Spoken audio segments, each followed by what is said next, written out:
जावा को समझना है आपको, इसलिए इस वीडियो पे क्लिक किया है।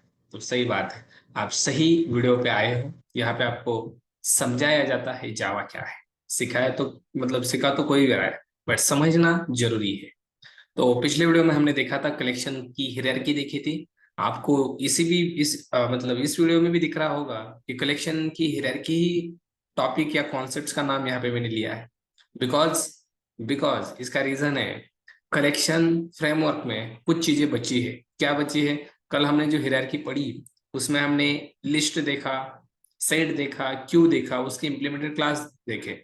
बट कलेक्शन फ्रेमवर्क में वो तो आता ही आता है, बट और कोई कुछ चीजें आती है, जैसे मैप। कलेक्शन फ्रेमवर्क में मैप बचा था, तो हमें उसको भी आज कवर करना है। तो मैप, एग्जैक्टली मैप की हायरार्की कैसी होती है? Okay.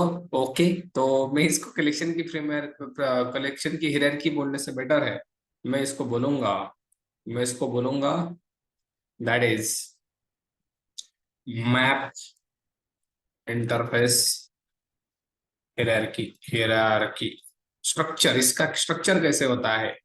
Okay, hierarchy.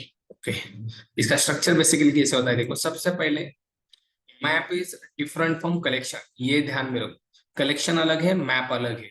Collection framework में मैप भी आता है और कलेक्शन भी आता है। कलेक्शन फ्रेमवर्क एक बार बताता बताता हूं मैं आपको। देखो, ये पूरा कलेक्शन फ्रेमवर्क,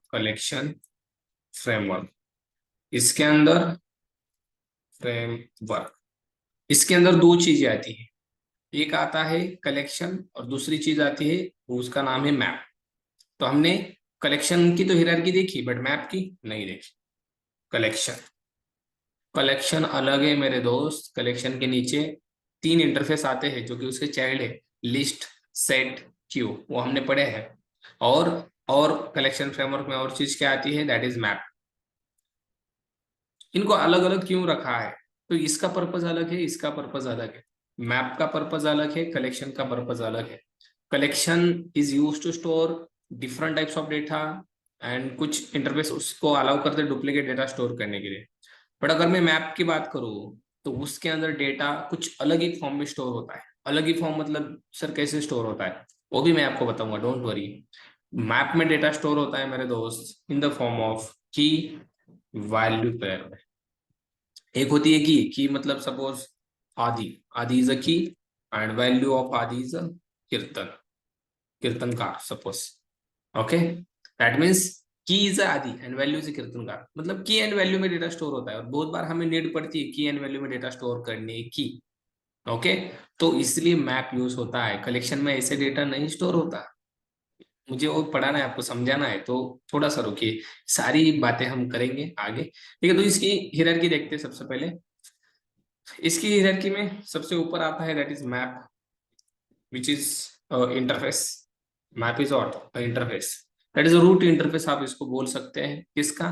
मैप की हायरार्की का। इसकी हायरार्की अलग है, इसकी हायरार्की अलग है। कलेक्शन की अलग, इसकी अलग, दोनों को एक साथ नहीं रखना। बट मैप सर किस में आता है? ये भी जावा डॉट यूटिल में ही आता है क्या? यस, तो answer is what? Java dot यूटिल। Map भी जावा डॉट यूटिल पैकेज में ही आता है, मतलब कलेक्शन फ्रेमवर्क में आता है ना। सिंपल है। बट इसकी हायरार्की देखो कैसी है। मैप इंटरफेस के नीचे लगभग लगभग हमारे पास कितने चाइल्ड क्लासेस है? चार चाइल्ड क्लासेस है। कौन कौन से? Let's draw this. मैप एक इंटरफेस है, इसके अंदर टोटल टोटल कितने इंप्लीमेंटेड क्लास? चार। एक, यहाँ पे दो, यहाँ पे तीन, और यहाँ पे चार। ये चारों क्लासेस किसको इंप्लीमेंट करते हैं? इसको। सर कौन कौन से बता तो दो। चलो बताता हूँ। सबसे पहला है hash map. It is a class मेरे दोस्त, इट इज अ क्लास। और ये सब नीचे जो लिखूंगा सब क्लासेस, क्लास ही है। Hash map. Then we have something called linked hash map. ये भी क्लास ही है, linked hash map. Okay, understand? Yes और नो? अरे, मुझे ऐसे नीचे लिखकर यहाँ पे ऐसे क्लास करना था, ठीक है। ओके, उसके बाद लिंक्ड हैश मैप के बाद we have something called tree map. ये भी क्लास ही है, ये भी क्लास ही है। And last one we have something called hash table, it's also class. Okay, तो कितने क्लास हो गए? एक, दो, तीन, चार। ये चारों क्या करते हैं पता है? ये चारों एक चीज करते हैं, इट्स कॉल्ड इम्प्लीमेंट्स। यहाँ पे लिखोगे इम्प्लीमेंट्स, इम्प्लीमेंट्स। ये चारों इम्प्लीमेंट करते गए, चारों क्लासेस इम्प्लीमेंट करते हैं मैप को। मैप के इंटरफेस है, उसके अंदर बहुत सारे एब्स्ट्रैक्ट मेथड होंगे, उनको इम्प्लीमेंट करने का काम हैश मैप करता है, लिंक्ड हैश मैप करता है, ट्री मैप भी करता है और हैश टेबल भी करता है। हमें एक एक को समझना है, हैश मैप क्या करता है, हैश मैप में डेटा कैसे स्टोर होता है, हैश मैप में डुप्लीकेट डेटा स्टोर होता है क्या, मतलब की डुप्लीकेट हो सकती है क्या, वैल्यू डुप्लीकेट हो सकती है क्या, नल वैल्यू हो सकती है क्या, राइट? मतलब बहुत सारी चीजें पढ़नी है हमें, मैप पक्का कराना है हमें, ठीक है? तो ये सारे क्लासेस हम पढ़ेंगे, वन बाय वन करके पढ़ेंगे, बट सबसे पहले हमें कलेक्शन के साथ जाना है। जस्ट हिरार्की पढ़िए हम, हिरार्की, बट हिरार्की आपको माइंड में जानी चाहिए, तब आप इसको पढ़ सकते हैं। अगर आपको क्वेश्चन पूछा tell me something about map, तो आपका पहला आंसर चाहिए, पहले मतलब पहले सेकंड में आंसर चाहिए कि map is interface and there are some classes which are implements to the map interface like hash map, linked hash map, tree map and hash table। ऐसा आपका पहला आंसर यहाँ से स्टार्ट होना चाहिए। और उसके बाद आपको बताना है map is used to store the data in form of key and value pair. फिर आपको बताना है की एंड वैल्यू पेयर में डेटा स्टोर होता है, कैसे होता है, की डुप्लीकेट नहीं हो सकती, वैल्यू डुप्लीकेट हो सकती है, तो ये आगे की चीज है, ये मैं आपको बताऊंगा। But start with the collection, हम कलेक्शन से स्टार्ट करेंगे।